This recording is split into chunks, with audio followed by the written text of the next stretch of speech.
Meus amigos, vamos mais uma historinha da Zíbia Gasparetto. O preço do silêncio. Foi com grande satisfação que, em reunião fraterna num plano espiritual, revi meu amigo José, de quem me afastara já algumas reencarnações. Junto tínhamos vivido em tempos passados, e eu lembrava-me com certo constrangimento de certas passagens levianas que havíamos cometidos. Na verdade, eu me sentia mudado e, mais um pouco experiente, tentei afastar os pensamentos desagradáveis. José, companheiro leviano e irresponsável, apesar de bom e generoso amigo, tinha o defeito de falar demais.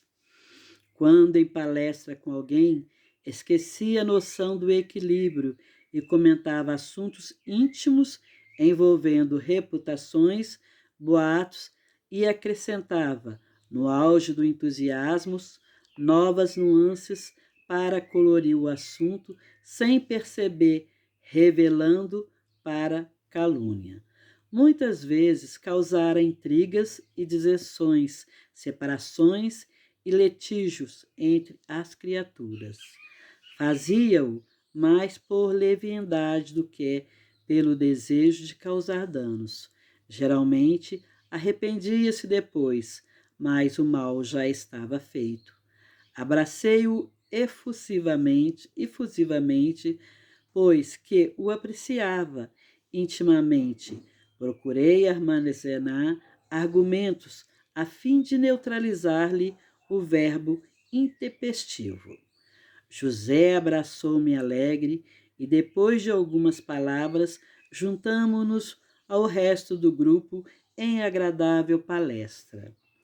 Entretanto, grande surpresa me estava reservada.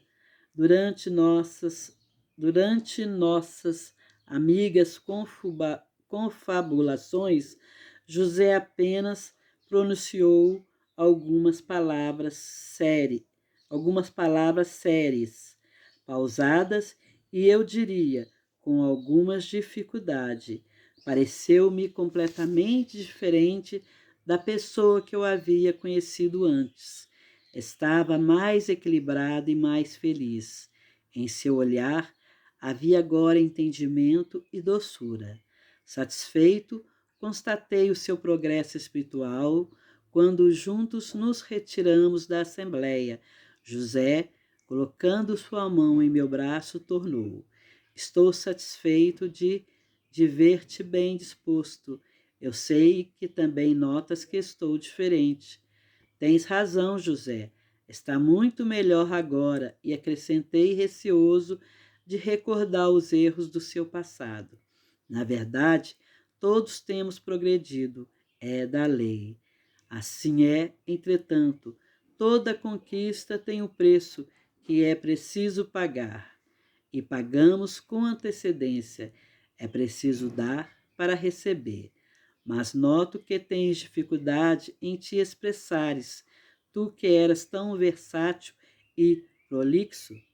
Sabe que muitos males causei com a língua, a serviço da irresponsabilidade. Esse defeito representava para mim certo motivo de preocupação. Vivia atormentado, enredado pelas disenções e pelas intrigas que articulava, perseguindo pelas consequências dessas atitudes e sentindo-me impotente para dominá-las. A cada existência, quando voltava para cá, sentia o remorso aumentar, vendo a lista de resgate crescer consideravelmente, dificultando meu progresso espiritual.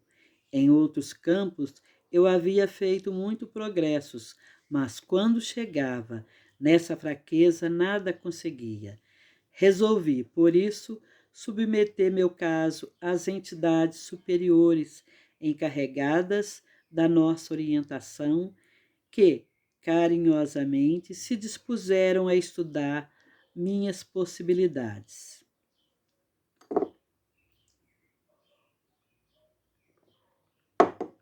Chegaram um dia a uma solução. e apresentei-me para conhecê-la. Depois de ouvir, assisti um pouco envergonhado ao estudo retrospectivo de meus reflexos condicionados e das minhas atitudes passadas. Meu mentor espiritual considerou: acabamos de estudar o teu caso. Chegaste a um tal ponto de reação motora que tua vontade é quase inócua para evitar o deslize. Por isso, tornou-se preciso paralisar o veículo do erro para aprender-te de novo equilibradamente a manter o seu controle. Aconselhamos uma reencarnação em que, por diversas circunstâncias, venha perder a língua, o que será fácil conseguir, porque, como podes ver, ela já está danificada e envolvida pelas vibrações negativas com que a brindaste. Como estás resolvido a lutar para melhorar, conseguimos com o auxílio da prece e da dádiva do Senhor. Os detalhes serão estudados com os irmãos da reencarnacionistas. Confesso que senti grande abalo. Entretanto, quanto mais pensava no caso, mais compreendia que tinham razão. Renasci na França e filho de fidalgos, contudo, esquisita moléstia paralisara-me a língua, impedido de falar como as outras crianças. A princípio, lutei com todas as minhas forças para fugir à doença, que me fazia sofrer horrivelmente. Porém, aos poucos fui me habituando a ela. Tive paralisia completa. Não conseguia emitir nenhum som. Na aspereza da aprovação, na aspereza, perdi-me aqui. Na aspereza da aprovação, porém, sentia-me feliz, parecendo-me que alguma força interior me sustentava. As tentações eram maiores porque as pessoas, sabendo-me impossibilitado de falar, não se importava de tratar dos assuntos graves na minha presença. Fui testemunha, sim, de intrigas, mentiras, ódios e perversidades, luxúria e egoísmo que regurgitavam nos salões da corte. Mas, assim, fui aprendendo a conhecer a beleza e a força do silêncio, e muitas vezes, presenciando desenrolar dos fatos, agradeci a Deus não ter podido falar sobre o assunto. Comecei a notar o perigo das palavras e suas consequências. Cheguei ao fim da existência mais equilibrado e sereno, mas uma só experiência não foi suficiente. Reencarnei de novo ainda com paralisia parcial da língua, submetido a longo e doloroso tratamento para falar. Recuperei o uso do órgão enfermo, mas, com o auxílio do alto, permaneceu um resquício da atrofia, e eu sofria terrível gagueira. Não podia conversar livremente, pois gaguejava desagradavelmente, e mesmo com vontade de falar, sentia vergonha, notando o mal-estar que provocava naqueles com quem conversava. Por fim, voltei nessa última encarnação com o órgão normal, porém, conservando a experiência passada, já não sentia vontade de falar. Fui envolvido e tentado por todos aqueles que colecionam os defeitos alheios e os exibiam. Com a graça de Deus, consegui vencer e continuou sorrindo. Há muitos anos que não falo tanto como hoje. Estou exausto. Eu conjecturava na perfeição da lei e respondi: na verdade, alcançaste o progresso desejado, Mas a que preço? Terminei um pouco chocado com o seu sofrimento. Ora, ora, meu amigo, quantos acidentes seriam evitados se cada um pudesse comandar plenamente seus veículos da vida? Se não conseguem detê-lo, eles se tornam perigosos. É lógico que ele deve ser recolhido à oficina para conserto. Hoje, verificando o benefício do calar e no momento oportuno, acho irrisório ter dado apenas uma língua para pagar o preço do silêncio. E eu fiquei silencioso, penetrando fundo na beleza da lição. Marcos Vinícius. Então, como a gente vê, nada acontece por acaso quando a gente vê nossos irmãos surdos, cegos, mudos, né, com defeitos às vezes no braço, na perna ou no corpo.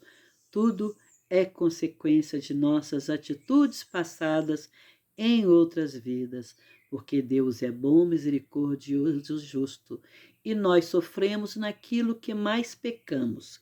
Como no caso aqui do nosso irmão, ele sempre falou demais, aí para ele aprender, ele nasceu na França, teve problema na língua e ficou mudo. E com isso ele ouvia tudo que os outros falavam na frente dele, porque sabia que ele não falava, não ia passar para os outros. E com isso ele aprendeu o valor do silêncio. Mas como uma vida é muito pouco para a gente consertar os nossos erros, ele voltou em outra vida com problema ainda na língua, que tinha requisitos ainda do tempo que ele falava demais, né? E com isso acabava destruindo muitas vidas. Aí ele veio com a gagueira. E nem todo mundo tem paciência para falar com quem está gaguejando. Então esse irmão aprendeu. Então ele reencarnou de novo, né? E chamando José, que era amigo desse irmão que nos conta a história, ele ainda tinha essa tendência de falar demais, embora ele arrependesse depois, né? Mas no final da sua vida, ele aprendeu a lição. Conforme ele foi vivendo, ele foi aprendendo as consequências dele falar demais, de comentar a vida dos outros. Aí ele foi aprendendo a ficar em silêncio e com isso ele conseguiu vencer aquele defeito que ele tinha de falar demais da vida alheia. Porque a gente contar um problema nosso é uma coisa, se ficar contando na vida alheia o defeito de um, o defeito do outro, o erro do outro, aí é diferente. Porque no comentar isso pode causar muito danos às outras pessoas e principalmente a gente mesmo. Então, quando ele chegou na espiritualidade, ele encontrou com José e contou sobre isso, sobre o poder, o preço do silêncio, que ele aprendeu com todo aquele sofrimento. Fez ele aprender que às vezes a gente precisa fechar a boca, né? Como se diz, boca fechada não entra mosquito. Mas às vezes, como ele aqui, a gente sente muito atentado a comentar certo assunto, outro assunto. Então, como igualzinho, quando a guerra, as coisas que acontecem na guerra. Tem gente que tem o prazer de falar, na guerra aconteceu isso, e vai falando, e vai comentando e comentando. Isso está dando forças para as trevas, porque a gente não precisa ficar fora do assunto. Como aconteceu a guerra, eu cheguei para o meu marido e falei, Paulinho, está tendo guerra em Israel, né? Isso é normal, é natural para a gente saber o que está acontecendo no mundo, mas você ter o prazer de contar, aconteceu isso, aconteceu aquilo, está ajudando as trevas.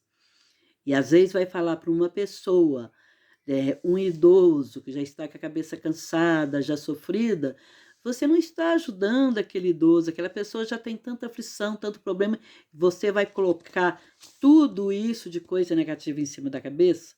Então, essa pessoa também ainda precisa aprender o valor do silêncio. Mas até que ponto esse silêncio é necessário? Como no evangelho de hoje. Se eu tenho conhecimento sobre as coisas de Deus, as coisas divinas, eu não posso guardar só para mim. Eu tenho sim que dividir com meus irmãos e com aqueles que estão preparados para ouvir. Então, o silêncio é bom? Sim, conforme a consequência, conforme o assunto. Então, se eu tenho conhecimento, eu não posso ficar em silêncio e deixar de levar esse conhecimento para quem quiser me ouvir. Agora, no caso aqui, que é fofoca, que é intriga, sim, deve-se guardar silêncio. Mas o silêncio também é importante para quê? Quando a gente para orar, está em comunhão com Deus, a gente deve ficar em silêncio para conversar com Deus. De preferência num lugar onde não tem barulho, e a gente pode abrir o nosso coração para Deus e naquele silêncio conversar com Deus, ou procurar manter a nossa mente em silêncio, para que a gente possa ouvir as mensagens dos Espíritos de luzes que Ele vem passar para a gente. Mas para isso também é preciso preparar um ambiente, né? Um ambiente de silêncio, a gente relaxar, entrar em sintonia com a espiritualidade maior, elevando o nosso pensamento a Deus, fazendo uma oração. Se a gente está precisando de um conselho, vamos pedir, tipo, Nossa Senhora da Luz, Jesus, Nossa Senhora Aparecida, São Francisco de Assis, em quem a gente tem fé e falar. Eu estou com esse problema, com essa dificuldade, me ajuda a encontrar um caminho, me dê um conselho para que eu possa compreender tudo o que está acontecendo. Aí é preciso o silêncio para que a gente possa ouvir. Silêncio no nosso coração, silêncio na nossa mente, para ouvir o que os Espíritos de luzes querem nos dizer. Então, essa é a história de hoje, que possamos refletir, né? Eu que gosto muito de conversar muito, eu gosto muito de conversar, de bater papo. Então, tem hora que eu tenho que vigiar também a minha língua. Eu tenho que vigiar, todos nós temos. Todos nós temos que vigiar nossas palavras, as nossas línguas, porque a palavra tem força. Ela pode fazer o bem, ela pode fazer o mal. A nossa língua é uma faca de dois gumes, para o bem e para o mal. Então vamos usar para o bem, para servir a Jesus, então que possamos refletir mais sobre essa história de Zíbia Gasparetto. Então fiquem na paz de Jesus e que assim seja. Bom dia para todos, de paz, de amor e de luz. Que assim seja, Senhor.